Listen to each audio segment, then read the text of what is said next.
দেখতে কত সুন্দর হয়েছে তাই না? বাসায় তৈরি করলাম মেয়ের আবদারে। তো চলেন আজকে আমি এই রেসিপিটা শেয়ার করব। প্রথমে 1 কাপ দুধ, 1 কাপ ময়দা, 1 কাপ চিনি ও 3 টেবিল চামচ ডালডা নিয়ে নিয়েছি। তো প্রথমে ময়দাগুলো আমি হালকা আঁচে একটু টেলে নিচ্ছি, এটা না করলেও পারবেন, আমি একটু করে নিয়েছি, আমার কাছে একটু শক শক লাগে সেই জন্য। 1/2 কাপ পানির মধ্যে চিনি পুরোটাই দিয়ে দিলাম, আর এখন 2-3টা বলক আসার আগ পর্যন্ত একটু নাড়াচাড়া করে নিচ্ছি। আগে আমি কিন্তু এখানে চিনির শিরাটা একদমই ঝাল করে আঠা বা ঘন শিরা তার করব না, এটা জাস্ট চিনিটা ঘোলে একটা আঠালো ভাব আসবে। আর এই সময় কিন্তু চুলাটা অফ করে দিয়েছি, অফ করে দিয়ে গুঁড়ো দুধ পুরোটাই দিয়ে দিলাম। মিক্স করার পর ডালডাটা দিয়ে দিলাম, ডালডাটা দিয়ে একটু মিক্স করে নিব, দেখবেন ডালডাটা এমনিতেই গলে যাবে, এখনও কিন্তু অনেকটাই গরম আছে এইটা মিশ্রণটা। তারপর মিক্স হয়ে গেলে আমি এখানে ময়দা পুরোটাই দিয়ে দিব। ময়দা দেওয়ার পরও কিন্তু চেপে চেপে আপনাকে একটু মিক্স করে নিতে হবে, এই যে লাম্পস থাকে এই লাম্পস কিন্তু থাকা যাবে না। তো আমি একটা স্প্যাচুলা দিয়ে সুন্দরভাবে চেপে চেপে মিক্স করে নিয়েছি। আর এখন কিন্তু ময়দার ডোটা অনেকটাই গরম, তো আমি একটা সেনি নিয়েছিলাম বড় গামলার মতো, এটা আমার। তো এখানে আমি পুরো মিক্সনটাই ঢেলে দিচ্ছি, আর ঠান্ডা হওয়ার আগ পর্যন্ত একটু অপেক্ষা করব। আর অনেকেই বলে যে এটা পুরোটাই গরম, হালকা হালকা গরম থাকতে আপনাকে কাজ করতে হবে, কিন্তু আমি দেখেছি এটা পুরোটা যখন ঠান্ডা হবে তখন এটা শক্ত হবে, এর আগ পর্যন্ত আপনি একদমই কাজ করতে পারবেন না। আর এতটাই গরম ছিল, আমি অনেকক্ষণ পর এই যে এরকমভাবে একটু মিক্স করে নিয়েছিলাম হালকা একটু চেপে। আর এখন আমার পছন্দের মতো করে আমি কিছু কালার মিক্স করে নিব।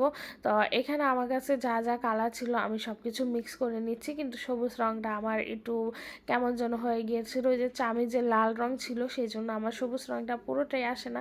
তাও একটু হলুদ আর হচ্ছে গিয়ে কেমন একটা যেন কালার আসছিল, বাসন্তী বাসন্তী, তখন নতুন একটা কালার আসলো, কোনো সমস্যা নাই। তো এই যে এই সময় আমি কিন্তু মথে নিব। আর এখন কিন্তু পুরোটাই আটার দইয়ের মতো নরম হয়ে গিয়েছিল, প্রথম একটু হার্ড থাকে, যখন আপনি মিক্স করবেন তখন কিন্তু একটু মথে নেবেন, তখন কিন্তু একদমই নরম একটা আটার দইয়ের মতো হয়ে যাবে।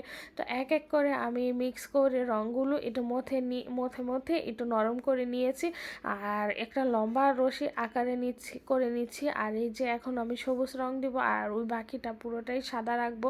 সবুজ রংটা আমার একটু কমই হয়ে যায়, আবার আর একটু মিক্স করে নিচ্ছি যতক্ষণ পর্যন্ত আমার কালারটা না আসে। তো এই যে এখন আমি সাদা ডো একটু বেশি ছিল যেটা, সেটাকে আমি একটু মিক্স করে নিচ্ছি। তো পলির উপর নিয়েছিলাম, কিন্তু পলির উপর পরবর্তীতে নিতে হবে, এখন মিক্স করা মানে মোথা যাচ্ছিল না পলির উপর নিয়ে। তো এখন কিন্তু আমি ইচ্ছা মতো মথে একদমই নরম করে নিব, যেহেতু এটা অনেকটাই হার্ড, তো শক্ত হয়েছিল। এখন এই যে নরম করে এখন একটা বেলুন পিড়ি দিয়ে যতটা সম্ভব একদমই একটু মোটা আকার করে নিচ্ছি আমি আমার পছন্দ মতো। ওই দেখেন আমি আপনাকে দেখিয়ে দিচ্ছি, আপনারা আপনাদের ইচ্ছা মতো করে নেবেন এটা।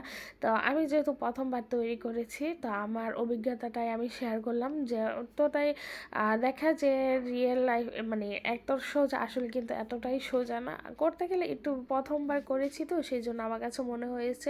তো এখন রুটির মধ্যে যেটা রুটির মতো করেছিলাম সেটার মধ্যে পছন্দের কালারগুলো দিয়ে একটু চেপে চেপে মিক্স করে নিচ্ছি, তো ঘুরিয়ে নিচ্ছি, আপনারা তো দেখেই বুঝতে পারবেন। আর আসলে এটা আর বলার মতো না। আর বাকি যে সবুজ রঙটা ছিল, এটার ডোটা করার আগ পর্যন্ত কিন্তু আমি পলিথিন দিয়ে চেপে রেখে দিয়েছিলাম, আর এখন এই যে ঘুরিয়ে ঘুরিয়ে নিচ্ছি।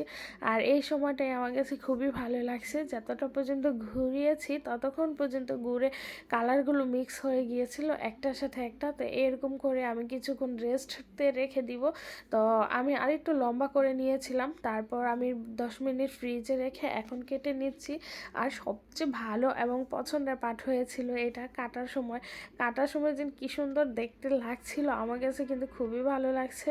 তো যাই হোক, কে কোথা থেকে ভিডিওটা দেখছেন এটা কমেন্ট করে জানাবেন। আর এই যে পছন্দের আমার মেয়ের পছন্দের একটা মিষ্টি আপনাদের সাথে শেয়ার করলাম, ভিডিওটি ভালো লাগলে লাইক কমেন্ট আর শেয়ার দিয়ে দিবেন, সবাই মিষ্টি মুড করেন। আর আমি আপনাদের বোন খাদিজা আক্তার বিদায় নিচ্ছি, যেটা ভালো লাগে ভিডিওটি শেয়ার করে দিবেন।